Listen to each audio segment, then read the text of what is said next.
presque.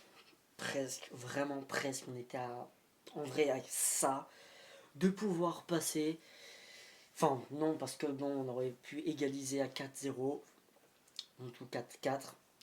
En tout cas, on est là pour le débrief entre le Barça et l'Atlético Madrid. 3-0 pour le Barça, dont un doublé de Marc Bernal. Extraordinaire, Lamine Yamal il a été extraordinaire. Bref, on va revenir sur ce match un peu. Je vais aller un peu vite parce que j'ai pas vraiment envie de m'attarder parce que par rapport au problème de stockage. Mais, euh, mais voilà. J'avais vraiment envie de faire cette vidéo là parce que franchement, ce qu'a fait le Barça, c'est incroyable.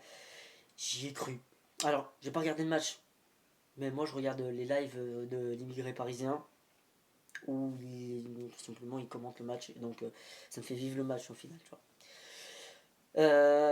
Comment dire, c'est très bien, en vrai incroyable. Euh, ouais, je crois dès la première minute, je crois que c'est Ferran. Il met le feu, hein. Déjà il pose les bases, ça pose les bases. Le Barça est là pour remonter, là pour la remontada. La Yamal avait dit venez au Camp Nou, ça va être une soirée magique. Bah, il nous avait pas menti, hein. Il nous avait pas menti. On est éliminé, certes, mais quand même. Ferran Torres, alors, moi j'aime beaucoup ce joueur. Je sais qu'on n'est pas beaucoup à aimer ce joueur-là, hein, mais moi j'aime beaucoup ce joueur. Mais, comment dire, il a quand même quelques petits problèmes. J'en avais parlé avec Koundé, et j'en avais même parlé, je sais pas si j'en avais vraiment bien en parlé avec Arauro, mais Koundé par exemple, il fait un peu trop d'erreurs pour rester. C'est le Barça, tu vois, tu joues au Barça, tu joues pas sans manquer de respect aux autres clubs, tu vois, mais tu joues au Barça quand même. Et donc tu dois avoir toujours ce haut niveau. Tu peux faire des ratés, tu peux faire ce genre de choses, c'est normal. Ça arrive à tout le monde, tu vois. Ronaldo il a raté, Messi il a raté, mais tout le monde a raté, tu vois, c'est normal. Mais à un moment donné, tu dois te remettre en question, tu dois faire des choses. Ferran Torres, il y a un moment donné, dans un match, qui va te mettre un match de malade, comme Koundé, tu vois. Et puis après, à un moment donné, il te fait des ratés. Alors, dans l'apport du jeu, il est là. Tu vois, il est là. Mais il y a des trucs, tu te dis, mais comment il fait pour rater ça? La deuxième action, là, je sais plus à combien de minutes, mais sa deuxième action, sa deuxième frappe, c'est compliqué de la reprendre, certes, mais je me dis, il y a un monde, il pouvait la mettre. Après, je vais pas lui en vouloir à lui, hein, non, parce qu'il a été très bon sinon dans la globalité, dans le match, c'est pas son pire match. C'est pas son meilleur, mais c'est pas son pire. Franchement, Ferran Torres, c'est quand même très très bien. C'est juste que tu mets Ferran Torres à la place de tout simplement Lewandowski. Bon, Lewandowski il m'apporte beaucoup, enfin, moi il me dérange un peu, mais en fait, moi, Lewandowski, le problème c'est que j'arrive pas à revoir le même Lewandowski qu'au Bayern. Alors oui, c'est normal, il se fait vieux et tout, tu vois, mais il y a ce truc de. Pour moi, il rate beaucoup. Donc là, quand tu mets un Lewandowski, pour les gens, ça c'est une sûreté d'avoir Lewandowski. Tu vois, t'as plus Lewand, tu dis, bon, ok, comment ça va faire pour se finir? Et tu mets Ferran et les gens ils paniquent. Ferran, il est jeune, il a le temps des trucs. Après, je sais pas. Franchement, sur ça, c'est un peu complexe. Mais Ferran, pas mauvais, mauvais, vraiment pas mauvais. Voilà. Mais il a quand même bien mis d'intensité, tac tac. Franchement, c'était bien.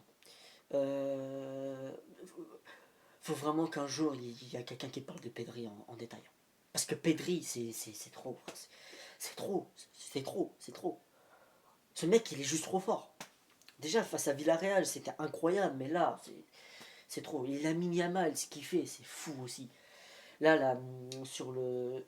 C'est sur le premier but, je crois. Ouais, c'est sur le premier but ouais, c'est sur le premier but de Bernal, parce qu'après, c'est le penalty de Rafinha, et après, la seconde période, c'est un but de Bernal. D'ailleurs, comment. Ah oui, bout du pied qui m'a fait penser à la Sergio Roberto lors de la remontada face à Paris, le 6-1. Désolé les Parisiens. Euh, et incroyable. Bernal, c'est fou. Bon, après, sur le premier but, ce qui est le plus impressionnant, c'est ce que fait Lamine. Parce que Lamine, il tac tac, il prend des défenseurs et puis il te fait une passe sec, bien faite, bien comme il faut. Et Bernal, il a plus qu'à la pousser au bout, c'est très rapide, mais c'est bon, c'est bien. Et du coup, Bernal, c'est incroyable. C'est incroyable, il met un doublé, il aurait pu tenter un triplé. Franchement, incroyable. Franchement, incroyable. En plus, faire ça contre l'Atlético, je trouve ça incroyable en plus. Surtout qu'on s'est pris 4-0 à l'aller. Et donc tu te dis 4-0, là tu dois remonter, c'est compliqué. Il y a beaucoup de buts à remonter, mais tu fais 3-0. C'est bien. Moi en vrai, je suis fier. Le jeu, il est propre. Moi, je préfère être éliminé tous les jours comme ça, avec un beau jeu, qu'être éliminé sur le même score au final. Pas de la même façon, mais sur le même score que face à Liverpool en 2019. On se sait, Liverpool, ça a été, pour moi, c'est un trauma. C'est un trauma, la Roma, c'est un trauma. Et il y en a d'autres aussi, c'est des traumas. Mais ça, c'est fou. C'est fou. Par exemple, moi je vous le dis, hein, le Barça-Liverpool m'a fait plus de mal que le Barça-Bayern en 2020. Voilà. Le 8-2, pour moi, il m'a fait beaucoup moins de mal que le 4-0 de Liverpool. C'est pour vous dire. Un jour, peut-être, j'en parlerai de ça, hein, de ces matchs-là en détail. Je ferai des briefs rétro. Ça serait trop bien. Je sais pas, j'ai jamais vu ce genre de choses. Je ferai des briefs des matchs rétro. Ça serait bien. Mais en tout cas, ouais, un bon Barça qui était bien, qui était dans la bonne intensité, qui ont mis bien, bien, bien, bien intense. C'était fort. L'Atlético, bah, ils ont fait que ce qu'ils savaient mieux faire, hein, défendre. En même temps, on peut pas leur en vouloir, hein. En même temps, je veux dire la vérité, moi je suis coach de l'Atlético à ce moment-là, ou n'importe quel club, on gagne 4-0 à l'aller, et tu joues contre un gros club qui sont capables de te faire tomber. Bien évidemment que tu joues le mur, tu joues le bus, tu mets le bus, c'est normal. C'est tout à fait normal, hein. C'est tout à fait normal. Et ouais, après ils ont joué ça comme ça, mais je trouve que ça a été une erreur aussi stratégique. Après, moi je suis pas coach, hein. Moi je suis juste un mec fan de foot qui est passionné et qui juste partage son analyse, sa vision du football. Je sais qu'on peut être ne pas d'accord avec moi, mais moi je trouve que ce qu'a fait l'Atlético, c'est un peu une erreur stratégique. Donc, tu sais, le Barça, tu peux pas laisser le ballon. Et si tu joues le mur, si tu joues le bus, enfin si tu mets le bus, comme on dit, bah tu vas laisser le ballon à ton adversaire. Tu vois, tu peux pas garder le ballon en faisant ça, c'est pas possible. Et ben, quand tu laisses le ballon à une équipe comme le Barça, qui joue ça comme ça, c'est pas possible. Tu vois, tu peux pas faire ce genre de choses. Tu peux pas faire ce genre de choses. Le Barça va toujours créer des solutions. T'as Rafinha à gauche, t'as Lamine à droite. Puis des fois ça dépend. Parce que Lamine là, face à l'Atlético, il joue beaucoup à gauche. Mais t'as ce genre de choses. Bien évidemment, t'as Pedri, c'est un magicien. C'est Pedri Potter carrément. C'est trop, c'est trop. Ce mec, c'est trop. Et t'en as qui vont dire que Vitinha, non mais Vitinha c'est incroyable, top 2 mais Pedri quand même. Puis on parle pas de Fermine, on parle pas de ce genre de choses. Et puis aussi, je parlais de Koundé tout à l'heure, mais Koundé, bah, il est sorti sur blessure, je sais pas à combien, 16e minute, un truc comme ça. Excusez-moi si je me trompe, 14e, je sais plus, mais il est sorti sur blessure. J'espère que. Bon, en vrai, je vous dis la vérité, j'espère qu'il va bien. J'espère qu'il va bien se remettre. J'espère que ça va bien passer. Et voilà, tranquille. J'espère pour lui, force à lui. Et puis Baldé qui rentre à la place. Les gens qui sont pas très sûrs parce que Baldé pas très en forme en ce moment. Moi j'aime beaucoup Baldé. Et puis pareil, blessé. Pareil, blessé aussi. Ouais, je sais pas, c'est compliqué aussi, hein. On n'a pas de Young. Pedri était blessé, là il revient. Tant mieux. T'avais Lamine qui était avec une pubalgie, mais maintenant il a l'air d'être guéri. Ce qu'on voit. Levan bah, qui est blessé. Ouais, Levan qui est blessé. Ah, c'est trop. Et là maintenant, Baldé et Koundé. Ça va être compliqué. Surtout on met Arauro. Mais je vous dis la vérité, Arauro, moi, j'ai rien contre lui. Mais il a fait une saison incroyable avec le Barça. Je crois que c'était en 2022, je crois. Je sais plus. Je sais plus. Il a fait une saison incroyable avec le Barça à ce moment-là. Tout de suite, on a dit voilà, bah, Arauro, c'est bon, c'est top. Mais frère, arrêtez. C'est trop. Tu vois. Ils l'ont gardé et au final, ça n'a pas suffi. Pour moi, Rauro n'a pas vraiment sa place. Il n'a pas le bon truc, il n'a pas la bonne intensité pour jouer comme ça. Faut arrêter de surcoter ce genre de joueur, tu vois. Tu surcotes à Rauro comme il y en a, ils surcotent Rudiger. faut arrêter de surcoter des joueurs.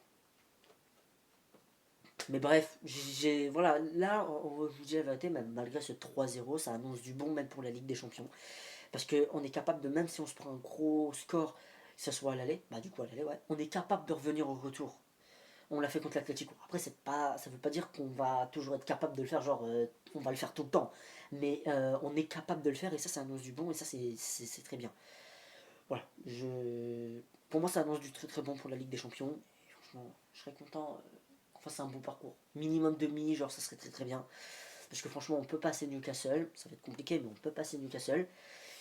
Et après, on aura soit l'Atlético Tottenham, et si on a l'Atlético, ça serait bien incroyable. Parce que si on les éteint, enfin si on les élimine en Ligue des Champions, bah, c'est clairement mieux d'aller en demi-finale de Ligue des Champions que qu'en finale de Coupe du Roi. Vous allez dire, ouais, mais c'est toujours un trophée mieux, trophée de prix pour la Coupe du Roi. Ouais, mais bon, enfin, personnellement, je vous dis la vérité, je préfère qu'on aille gagner la Ligue des Champions ou qu'on aille faire demi en Ligue des Champions que gagner la Coupe du Roi. La Coupe du Roi, on s'en bat les couilles. La Coupe du Roi, on y participe tous les ans. La Ligue des Champions, vous allez me dire oui aussi. Sauf que la Ligue des Champions, on n'est pas sûr d'aller en demi-finale tous les ans. Ça, c'est une diff. Alors que la Coupe du Roi, mais frère, il n'y a pas vraiment de niveau en Espagne. Ça, c'est pas nouveau. Enfin, ça fait quelques années là qu'il n'y a, plus de niveau. Même le Real Madrid, il lance pas trop le niveau. L'Atlético, si, mais c'est comme ça. C'est, on est fort, on est bas. On est. Ah oui, c'est, c'est un jour c'est bon, un jour c'est pas bon, un jour c'est mode de. Voilà, c'est grande line en fait. Carrément, c'est grande line l'Atlético. Du coup, il va y avoir des cyclones, des trucs de fou. T'es à deux doigts de passer à la mort, puis là d'un coup la mer est calme, tranquille, on peut pêcher tranquille et tu t'ennuies. C'est Shinsekai, c'est comme ça. Non, tranquille, voilà. Je veux pas trop faire la vidéo trop longue parce que voilà, pas problème de stockage et tout. Et mais voilà, le Barça a gagné 3-0. Ça annonce que du bon pour la Ligue des Champions, pour la suite, pour la Liga, pour la suite de la saison. Ça annonce très très bon. Psychologiquement aussi, c'est très très bon. Voilà, bon 3-0. Et puis bon, le but penalty de Rafinha, j'en ai pas trop parlé. Bon, penalty, c'est un penalty. La faute, il y a faute tous les jours. Voilà, faut le dire, il y a faute tous les jours. Mais voilà, tranquille. Tranquille, tranquille, magnifique. Puis jusqu'au bout on a tenté, jusqu'au bout on y a cru. Et c'est ce qui est beau. Voilà. Je suis pas dégoûté parce qu'on est perdu, on est éliminé. Non, je suis juste dégoûté que ça s'est joué à ça. Et en vrai, je suis même pas dégoûté. Je me dis, bon, bah, franchement, incroyable. On a su revenir. On a tout donné. Puis à la fin, tu vois, les joueurs, ils ont tout donné. Ils sont écroulés comme l'Ajax en 2019. Ils sont écroulés, ils sont là. On est mort, on a tout donné. Non, franchement, c'est beau. Donc j'espère que la vidéo, elle vous aura plu. Là, pour une fois, il y a une outro. Parce que la dernière fois, sur les deux autres vidéos, les deux premières, il y avait un problème de stockage. Du coup, ça cut. Et du coup, je pouvais pas refaire la vidéo par rapport au stockage. Bref, excusez-moi, mais du coup, j'espère que la vidéo vous aura plu. Likez, abonnez-vous si vous le voulez. Pas d'obligation. Pareil, commentez tout ça si vous le voulez. Et moi, je vous dis à la prochaine.